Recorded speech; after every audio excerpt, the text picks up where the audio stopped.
All right, for this last section here, it's a pretty quick intro. These types of problems for this unit, for this section I should say, are all about drawing scenarios. So if you have a scenario where you are going from one location to another, there's a picture. It's usually going to represent time and distance. That's the example I have down below. But you just want to draw that scenario. Like if you're going one place and then you start to head back, you're going to start heading back. Your distance is going to get lower. Maybe you take a break and it gets flat for a while. Then you start saying, no, I need to get to that place I'm going, and you start heading back.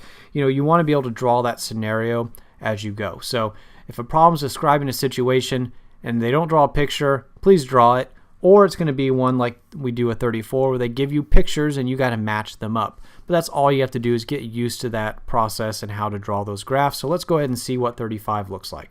All right, so 35, again, we're just going to be on these types of problems. We just need to read the problem and match the graph with it. So for 35, what you're going to obviously want is a graph. And we're just going to, you can kind of match the answer choices. You don't have to draw your own graph, but we need to look at the answer choices and match them as we go. But this graph is time for your x-axis, and the y-axis is distance. The distance from home as you're getting away from home.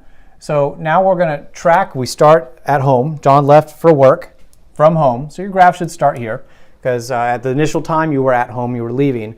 And he was driving at a speed of 45 miles per hour. So he's getting away from home. And then it says, but after getting stopped at 2 red lights, he had to speed the rest of the way. So he got stopped at a red light, which means time passes, but your distance doesn't.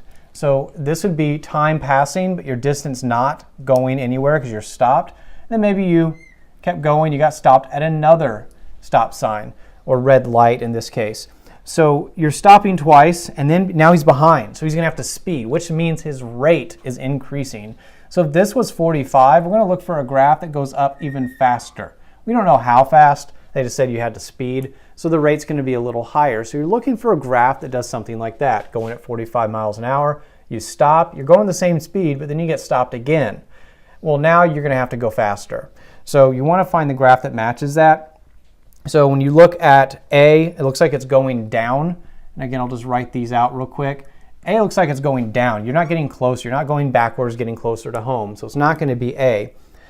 Same thing with B. Notice B is getting closer to home. We're not. We're going to work. We don't turn around at any point. We get stopped.